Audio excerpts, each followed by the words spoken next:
बिस्मिल्लाहिर्रहमानिर्रहीम। अस्सलाम वालेकुम स्टूडेंट्स। बेटा आज हमने ग्राफिकल एक्सप्लेनेशन देखनी है बॉयल्स लॉ की। अगर आपको याद हो तो हमने प्रीवियस लेक्चर्स में देखा था कि हमारे पास बॉयल्स लॉ की जो स्टेटमेंट है वो क्या है, और इसके अलावा हम इसको मैथमेटिकली जो है कैसे रिप्रेजेंट कर सकते हैं। आज हम इसकी ग्राफिकल एक्सप्लेनेशन देखेंगे। बेटा अगर आपको पिछले लेक्चर में से कोई बात अगर समझ नहीं आई या कोई प्रॉब्लम एज सच हो रहा है तो आप अपने क्वेश्चंस जो हैं वो व्हाट्सएप ग्रुप में ड्रॉप कर दें, जो आपका अटेंडेंस वाला ग्रुप बना हुआ है उसके अंदर। तो इंशाल्लाह I will try my best कि मैं जो है आपको रिप्लाई कर दूँ। ठीक है भैया। अच्छा, आज जो टॉपिक हमने पढ़ना है ये आपकी बुक में पेज नंबर 43 पर गिवन है, तो स्टार्ट करते हैं। बेटा ग्राफिकली हम ये एक्सप्लेन कर सकते हैं कि जो बॉयल्स लॉ है वो हमारे पास किसी भी गैस में कैसे फंक्शनल है। फॉर एग्जांपल ये आप एक ग्राफ देखें तो ये बिल्कुल डायरेक्ट डिपिक्शन है, बिल्कुल डायरेक्ट रिप्रेजेंटेशन है हमारे पास बॉयल्स लॉ की। अच्छा, इसके पहले तो इस किस्म के हम समझ लेते हैं कि ये जो इस किस्म का ग्राफ होता है इसको हम क्या कहते हैं, आइसोथर्म कहते हैं। हम इसको आइसोथर्म कहने की वजह ये है कि क्योंकि ये हम बॉयल्स लॉ के लिए ग्राफ प्लॉट करने लगे हैं। क्योंकि हमें, मेरा ख्याल है आपको याद होगा कि मैंने आपको बताया था कि बॉयल्स लॉ जब हम किसी गैस के ऊपर अप्लाई करते हैं तो हम टेम्परेचर को कांस्टेंट कर देते हैं। तो आइसो का मतलब होता है सेम और थर्म का मतलब होता है टेम्परेचर, तो सेम टेम्परेचर यानी कि कांस्टेंट टेम्परेचर। इसलिए जो बॉयल्स लॉ के ग्राफ्स होते हैं उनको हम आइसोथर्म कहते हैं। अच्छा जी, अगर आप वाई एक्सिस के अलोंग देखें तो हमारे पास जो है वॉल्यूम जो है वो बढ़ रहा है, और अगर आप एक्स एक्सिस के अलोंग देखें तो जो हमारे पास प्रेशर है वो बढ़ रहा है। अगर आप इस फिगर में किसी भी पॉइंट को देख लें तो आपको ये नज़र आएगा कि जैसे जैसे हमारे पास प्रेशर कम होता है, हमारे पास जो वॉल्यूम है गैस का वो बहुत ज़्यादा होता है। यही आपके पास बॉयल्स लॉ की जो है डेफिनेशन है कि अगर आप टेम्परेचर और नंबर ऑफ मोल्स को कांस्टेंट कर दें तो प्रेशर के बढ़ाने से हमारे पास वॉल्यूम जो है वो कम हो जाएगा, और प्रेशर के कम करने से जो है हमारे पास वॉल्यूम जो है वो बढ़ जाएगा। अगर आप इस वाले स्टार्ट वाले पॉइंट को देखें तो यहाँ पे हमारे पास जो प्रेशर है वो मिनिमम है, इसलिए हमारे पास जो वॉल्यूम है वो मैक्सिमम है। इसी तरह प्रेशर जब आगे आगे आपके पास मजीद बढ़ रहा है तो वॉल्यूम जो है वो आपके पास आगे आगे कम हो रहा है।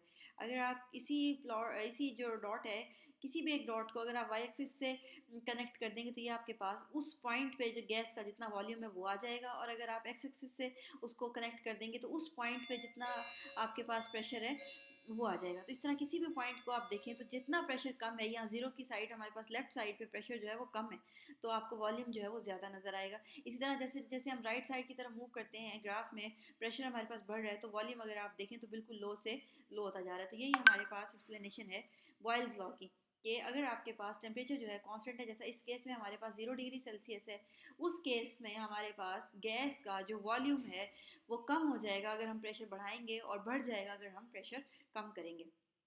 अच्छा जी, बेटा अब हम ये सेकंड वाला जो ग्राफ है जो कि आपके पास पेज नंबर 44 पे गिवन है, इसकी एक्सप्लेनेशन देख लेते हैं। ये बिल्कुल वही वाला ग्राफ है जो आपने पेज नंबर 43 पे पढ़ा है, आइसोथर्म। इसमें उन्होंने दो डिफरेंट ग्राफ्स जो है वो प्लॉट किए हुए वेरिंग टेम्परेचर पे। एक बार पे उन्होंने गैस की स्टडी की है जब उन्होंने टेम्परेचर कांस्टेंट रखा था 0 डिग्री सेल्सियस, और दूसरा दफ़ा में हमारे पास जो है टेम्परेचर उन्होंने कांस्टेंट रखा है 25 डिग्री सेल्सियस। तो दो कांस्टेंट टेम्परेचर्स पे हमारे पास प्रेशर और वॉल्यूम के दरमियान में गैस के ग्राफ प्लॉट किया गया है, तो बिल्कुल सिमिलर ही रिजल्ट ऑब्टेन हुए, सिवाय इस बात के कि जब हमने टेम्परेचर ज़्यादा टेम्परेचर पे जब हमने कांस्टेंट रखा है, ज़्यादा टेम्परेचर जो है उसको कांस्टेंट लिया है, तब हमारे पास जो ग्राफ है वो दोनों एक्सिस से अब दूर हो जाता है, दोनों एक्सिस से अवे हो जाता है, दोनों एक्सिस से दूर मूव कर जाता है। उसकी वजह ये है कि टेम्परेचर बढ़ने से ओवरऑल जो है वॉल्यूम इंक्रीज़ हो जाता है। ओवरऑल वॉल्यूम तो इंक्रीज़ हो जाता है, लेकिन हमने टेम्परेचर जो है भले बढ़ा दिया है लेकिन उसको एज सच कांस्टेंट रखा है, पूरे एक्सपेरिमेंट के लिए कांस्टेंट रखा है।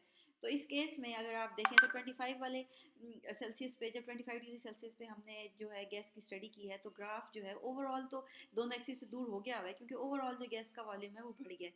लेकिन जो गैस का वॉल्यूम है वो उसी तरह कम हो रहा है जैसे प्रेशर के बढ़ने से, जैसे कि 0 डिग्री सेल्सियस पे हो रहा था। तो इससे हमें ये पता चलता है कि अगर हम हाई टेम्परेचर पे बॉयल्स लॉ अगर अप्लाई करते हैं गैस पे, तो जो उसका वॉल्यूम है वो ओवरऑल तो इंक्रीज़ हो जाएगा, लेकिन प्रेशर और वॉल्यूम का जो रिलेशन है वो वैसे ही कांस्टेंट रहेगा जैसे आपके पास 0 डिग्री सेल्सियस पे कांस्टेंट रहता है। तो इससे आप ये इन्फर कर सकते हैं कि हमारे पास अगर टेम्परेचर जो है वो कांस्टेंट है और नंबर ऑफ मोल्स जो है गैस के कांस्टेंट है, तो भले टेम्परेचर जितना मर्जी हो, वॉल्यूम हमारे पास हमेशा कम होगा प्रेशर के बढ़ाने से, और हमेशा बढ़ेगा प्रेशर के कम करने से। अच्छा जी, इसके बाद हम ये नेक्स्ट वाला ग्राफ देखते हैं, जो ये आपके पास फिगर नंबर 3.4 में दिया हुआ है। बेटा अगर आपके पास ये इस तरह का ग्राफ है, जैसे आपके पास आइसोथर्म आया हुआ है, तो इससे हमेशा ये मतलब होता है कि जिन दो क्वांटिटीज़ के दरमियान में आपने ग्राफ प्लॉट किया हुआ है वो एक दूसरे से वेरी करती हैं इन्वर्सली। तो ग्राफ को देख के भी आपको ये अंदाज़ा होना चाहिए, क्योंकि ये जो आइसोथर्म की शेप वाला ग्राफ है ये नॉर्मली हमारे पास इस तरह के वेरिएबल्स के दरमियान में आता है, उनके दरमियान में हम इसको प्लॉट कर सकते हैं जो एक दूसरे से इन्वर्सली वेरी करें। जो फिगर 3.4 में हमारे पास ग्राफ प्लॉट किया गया है, ये इस किस्म का ग्राफ जो है, स्ट्रेट लाइन ग्राफ हमेशा तभी आता है जब आपके पास जो दोनों क्वांटिटीज़ हैं वो एक दूसरे से डायरेक्टली वेरी कर रही हो। मतलब ये कि एक के बढ़ने से दूसरी चीज़ भी बढ़ रही हो। अगर आप गौर करें तो जो ये फिगर 3.4 वाला ग्राफ है, ये हमारे पास एक तरफ तो हम इसको प्रेशर में प्रेशर लिया हुआ है हमने वाई एक्सिस पे, और दूसरी तरफ हमने वॉल्यूम का रेसिप्रोकल लिया हुआ है, 1/v लिया हुआ है। बेटा बॉयल्स लॉ की स्टेटमेंट में हमारे पास ये था कि जो प्रेशर है वो इन्वर्सली प्रोपोर्शनल है वॉल्यूम के। अगर अब मैं वॉल्यूम का रेसिप्रोकल ले लूँ, यानी कि 1/v ले लूँ, तब मेरे पास जो वॉल्यूम के साथ प्रेशर का रिलेशन है वो डायरेक्ट हो जाएगा। प्रेशर का रिलेशन सिर्फ वॉल्यूम के साथ इन्वर्स है, लेकिन प्रेशर का रिलेशन 1/वॉल्यूम के साथ, यानी कि वॉल्यूम के रेसिप्रोकल के साथ 1/v के साथ डायरेक्ट है। मेरा ख्याल है आपको मेरी इस बात समझ आ गई होगी। मैं ये कहना चाह रही हूँ कि हमारे पास जो प्रेशर है उसका जो रिलेशन है वो वॉल्यूम के साथ जो है हमारे पास इन्वर्स है, इन्वर्स रिलेशन है। यानी कि इसका मतलब ये है कि प्रेशर के बढ़ाने से हमारे पास जो वॉल्यूम है वो हमेशा कम होता है। अगर आप गौर करें तो इस इक्वेशन में जो प्रेशर अगर मैं बढ़ाऊँ तो वॉल्यूम मेरे पास कम होगा, लेकिन अगर मैं इस पूरी क्वांटिटी की बात करूँ 1/v की, तब मेरे पास जो प्रेशर इस पूरी क्वांटिटी की, सिर्फ v की नहीं, इस पूरी क्वांटिटी की 1/v की, तब प्रेशर जो है इस पूरी चीज़ से, आप इस पूरी चीज़ को a समझ लें, तब हमारे पास जो प्रेशर है वो डायरेक्टली वेरी कर रहा है 1/v से। बेटा इस बात को मिक्स नहीं करना है, प्रेशर इन्वर्सली वेरी कर रहा है वॉल्यूम से, लेकिन 1/वॉल्यूम से, यानी कि वॉल्यूम के रेसिप्रोकल से हमारे पास प्रेशर जो है वो डायरेक्टली वेरी कर रहा है।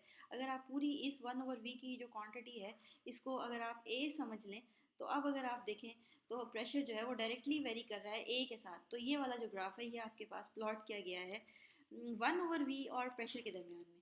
तो इस केस में हमारे पास दोनों का जो रिलेशन है वो डायरेक्ट होगा। डायरेक्ट रिलेशन जब भी आता है तब हमारे पास इस तरह का स्ट्रेट लाइन ग्राफ जो है वो हमें ऑब्टेन होगा।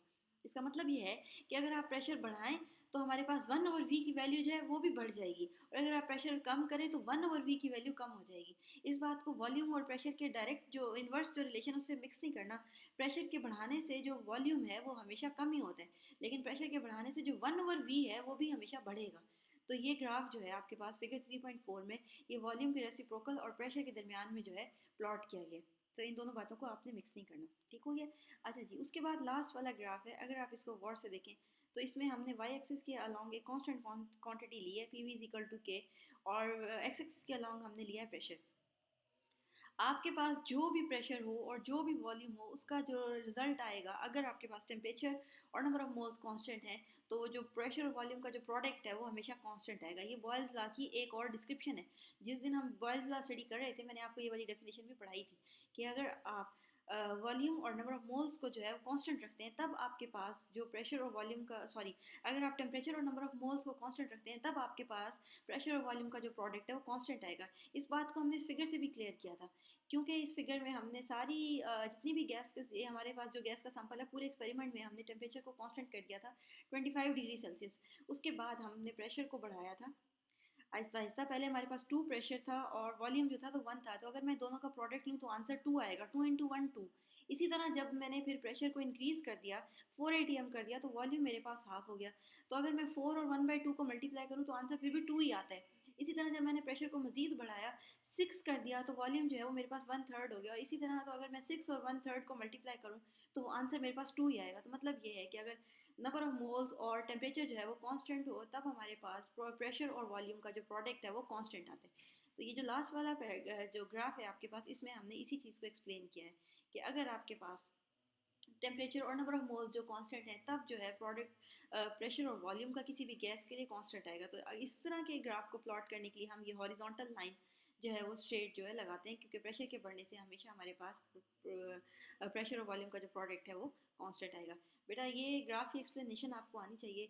आपसे पेपर में डायरेक्ट क्वेश्चन भी आ सकता है कि आप ग्राफिकल एक्सप्लेनेशन दें बॉयल्स लॉ की।